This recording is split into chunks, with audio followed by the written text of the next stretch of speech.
You ever hear about, like, a weird new illness or a disease acting kind of strange and think, how do the experts even figure that out? Oh, yeah, all the time. Yeah, And how do they track it and what do they do about it? That's a really good question, actually. it is. Like, what's going on behind the scenes when we hear about these health scares and stuff? So that's actually exactly what we are going to unpack today. We are going to be diving deep into the world of epidemiology and public health. Okay.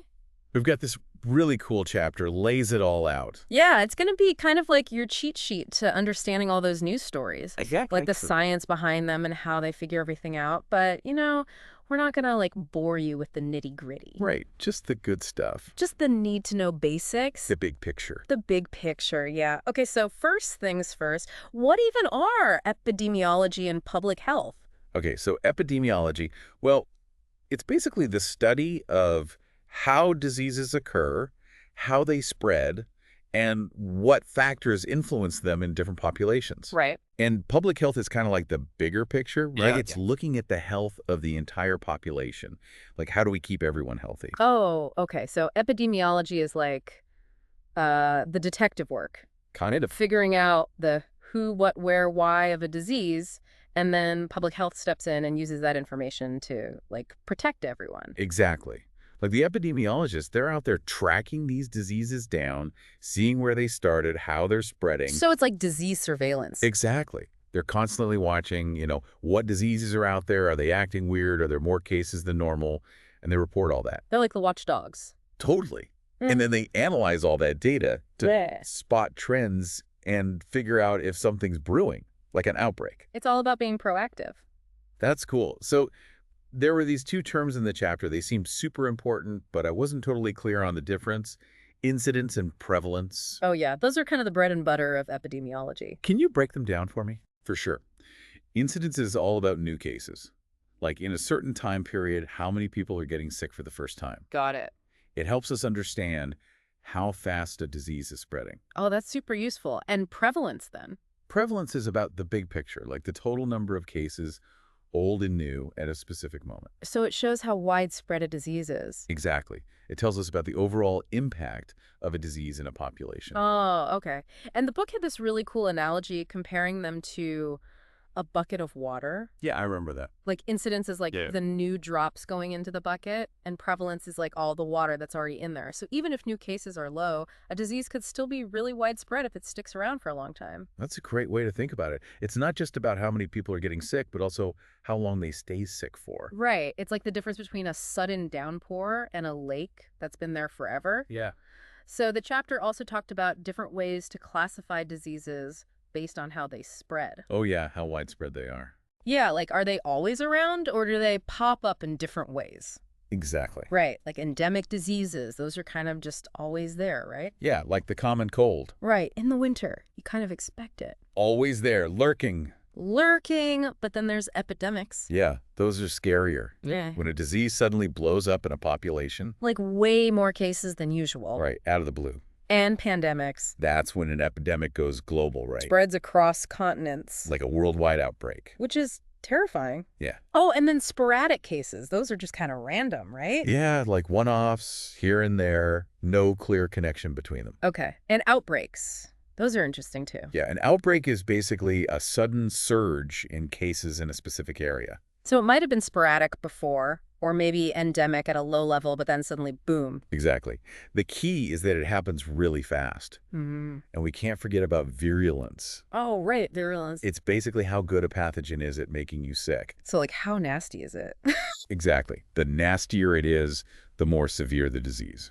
So if someone gets an acute infectious disease, what actually happens in their body? Like, are there stages to it? Yeah, there's actually a pretty standard progression. Okay. It starts with the infection itself. The pathogen gets in and starts to multiply. Okay. Then there's this incubation period Okay. where you're infected, but you don't have symptoms yet. Oh, like a ticking time bomb. Totally. Then comes the acute period when you're feeling the worst. That's when the symptoms really hit you. Exactly. Yeah. But then, thankfully, things start to get better in the decline period. Yeah, symptoms start to ease up. And then you finally get to the convalescent period. A recovery time. Yay! Back to normal? Hopefully. Hopefully. Okay, so the chapter also talked about mortality and morbidity. Those seem really important. Oh yeah, they're crucial for understanding the impact of a disease. What exactly do they mean? So mortality is pretty straightforward. It's the number of deaths caused by a specific disease in a population. So, like, how deadly is it? Exactly. Morbidity is a bit broader, though. Okay. It's the overall occurrence of the disease. So it includes everyone who gets sick, whether they die or not. Right. It gives us the bigger picture of how many people are being affected by the disease. Okay, that makes sense. And then there's the daily, right? Disability adjusted life year. What is that all about? Yeah. The daily is super interesting. Okay. It was basically a way to measure the true burden of disease. Okay. So it doesn't just look at deaths. Okay. It also considers years of healthy life lost due to illness or disability. So it takes into account how much a disease impacts someone's quality of life. Exactly. It gives us a much more holistic picture of how a disease affects a population. So it's like a measure of the overall suffering caused by a disease. Yeah, you got it. Okay, Yeah. now let's talk about how diseases actually get a foothold in a population. Like, how do they spread and establish themselves? Yeah, how does that whole process work? So imagine a pathogen that's never been seen before in a population. No one has immunity. So everyone is susceptible. Exactly. It can spread like wildfire. Yikes. Right, that's how you get those huge outbreaks. Okay. But over time, things start to shift. Right. People who recover might develop some immunity, or maybe there are vaccination efforts. So the population starts to build resistance. Exactly. And eventually you reach a kind of balance between the host and the pathogen. It's like they learn to live with each other. In a way, yeah. It's actually this really fascinating concept called coevolution. Coevolution. Oh, I remember that. It's like they're constantly adapting to each other, right? Exactly. The pathogen is evolving to become better at spreading, and the host is evolving to become more resistant. The book had that example of the myxoma virus in rabbits. Oh yeah, the rabbits. That's a classic example. So the virus was originally super deadly to rabbits. Kill them off quickly. But then less deadly versions of the virus started spreading more because the rabbits lived longer, so they could spread it further. Exactly. So the virus evolved to become less deadly, but better at spreading. It's crazy. And at the same time, the rabbits were evolving to become more resistant. It's like a never-ending arms race. Totally. And this all ties in with herd immunity. Oh, right, herd immunity. That's super important. It is. It's basically the idea that if enough people in a population are immune to a disease, Okay. it makes it harder for the disease to spread. It's like a protective shield for everyone, even those who aren't immune. Exactly. But the thing is, the percentage of people who need to be immune for herd immunity to work, that varies depending on the disease. Right. It all depends on how contagious the disease is. Like how easily it spreads. Exactly. If it's super contagious, you need a much higher percentage of people to be immune. It's like needing a stronger shield to block a more powerful weapon. Okay, let's talk about how diseases actually travel from person to person. Oh, modes of transmission, right. Yeah, like what are the different ways that these nasty bugs get around? So the most obvious is person-to-person transmission, Right, direct contact. like touching, kissing, you name it. But there's also indirect contact. Totally. Like touching a doorknob that someone who's sick touched. And airborne transmission. Oh, yeah, the dreaded droplets. Someone coughs or sneezes, and those little particles can travel through the air and infect someone else. Exactly. It's like invisible warfare. But it's not just person-to-person, right? Right. There's also stuff like vehicles. Vehicles, that sounds scary. Like not cars and trucks, but things like contaminated food or water. Oh, right. Like food poisoning. Yeah, that's a classic example. Or polluted water leading to all sorts of nasty stuff. Makes you think twice about what you're eating and drinking. Right. And then there's vectors. Vectors, those sound even scarier than vehicles. Basically, living organisms that can carry and transmit diseases. Oh, like mosquitoes. Exactly. Mosquitoes with malaria or ticks with Lyme disease. They're like little disease taxis. Oh, that's a great way to put it. The book also mentioned fomites and carriers. Right. What were those again? So fomites are basically any inanimate object that can become contaminated. Like a doorknob or a phone. Exactly. Yeah. And if someone touches it, they can pick up the pathogen. That's why it's so important to wash your hands. Totally. And then carriers, they're people who are infected but don't actually show symptoms. So they're walking around, feeling fine, but spreading the disease without even knowing it. Exactly. They're kind of like stealth bombers. Yikes. That's scary. It is. And then there's the whole issue of disease reservoirs. Disease reservoirs, what are those? So a reservoir is basically a place where a pathogen can hang out and multiply. Okay. It could be an animal, like a bat carrying a virus, or it could be something in the environment, like contaminated soil or water. Okay, so it's like a safe haven for the pathogen. Exactly. And this is where zoonosis comes in. Zoonosis, that's when a disease jumps from animals to humans, right? You got it. Like, I remember reading that a lot of new diseases actually come from animals. Yeah, it's a growing concern, especially as we encroach more and more on animal habitats. So the way epidemics spread, there are different patterns, right? There are, yeah. There are common source epidemics and host-to-host epidemics. What's the difference? Well, a common source epidemic is when everyone gets sick from the same source. Like that food poisoning example. Exactly. You see a really sudden spike in cases, and then it usually dies down pretty quickly once the source is identified. Okay.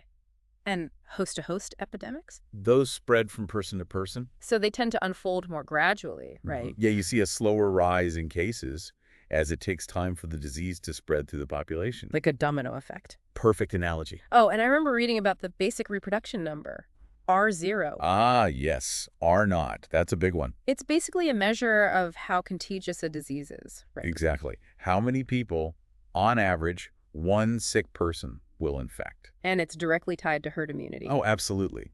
The higher the R0, the more people need to be immune to stop the spread. Okay, so what about public health interventions? Like, what can we do to actually stop these diseases? Well, a lot of it comes down to breaking the chain of transmission, Makes sense. making sure food and water are safe, improving sanitation, things like that. Just basic hygiene and stuff? Yeah, that goes a long way. Yeah. And then there are the big guns: immunization, isolation, and quarantine. The trifecta. Exactly. Immunization helps build herd immunity. Isolation keeps sick people away from healthy people. And quarantine restricts the movement of people who might have been exposed. So it's all about containing the spread. Precisely. And of course, constant disease surveillance is key. We need to know what's out there and how it's behaving. Like a global early warning system? Exactly. The eradication of smallpox, that was a huge win for public health, right? Oh yeah, it proves that with enough effort and cooperation, we can actually wipe out these diseases. It's a real testament to the power of vaccines and global collaboration. We can't forget about the CDC. Oh, the CDC, they're the heroes in the shadows. They're the ones who are constantly tracking diseases, giving us the info we need, and figuring out how to fight back. They're basically the disease detectives of the U.S.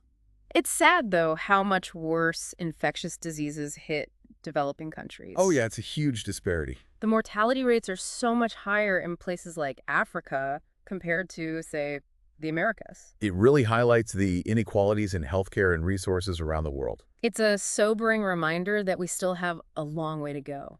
For sure.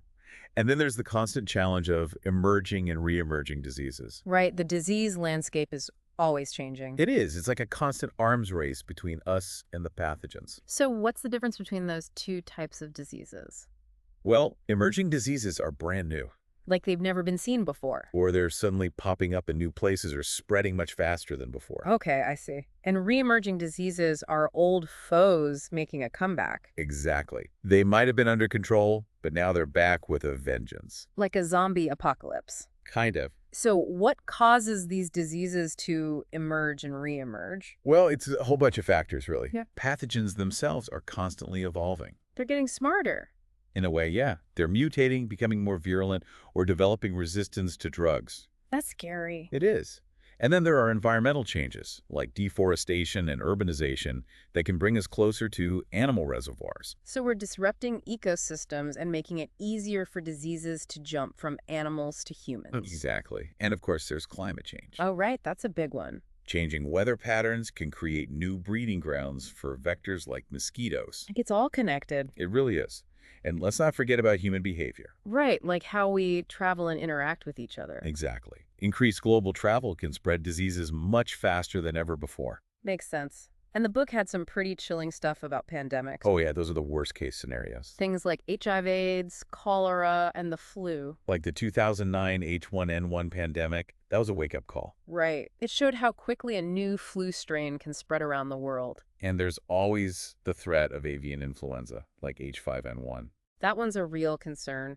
It's really scary how interconnected our world is when it comes to diseases. It is. An outbreak in one place can quickly become a global problem. Okay, last but not least, we need to talk about biological warfare. Oh yeah, that's a whole other level of scary. So what is it exactly? It's basically the use of biological agents, like bacteria or viruses, as weapons. Like a germ warfare. Exactly. It's a terrifying thought. The book talked about what would make an effective biological weapon. Oh, right.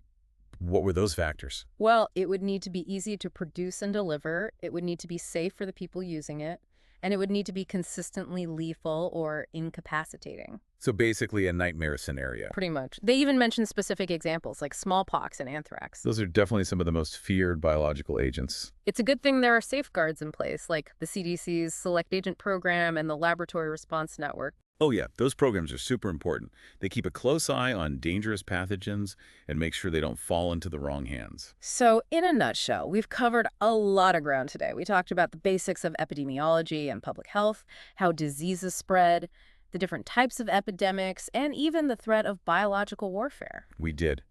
We covered the key definitions, theories, examples, and everything.